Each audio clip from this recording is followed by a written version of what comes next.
Hello guys, menu saya petang ini ialah cincaluk campur dengan telur guys. Cincaluk daripada Sarawak, anak udang. Okey, masukkan telur. Mantap, baunya pun sedap. Meliur lah. Gaul sampai dia bercampur dengan cincaluk.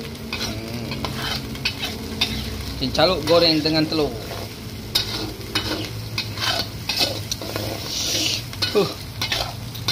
Makan dengan nasi panas guys. Nampak? Sampai dia keras. Baunya pun sedap. Naik bau. Kacau. Masukkan cili guys. Cili merah.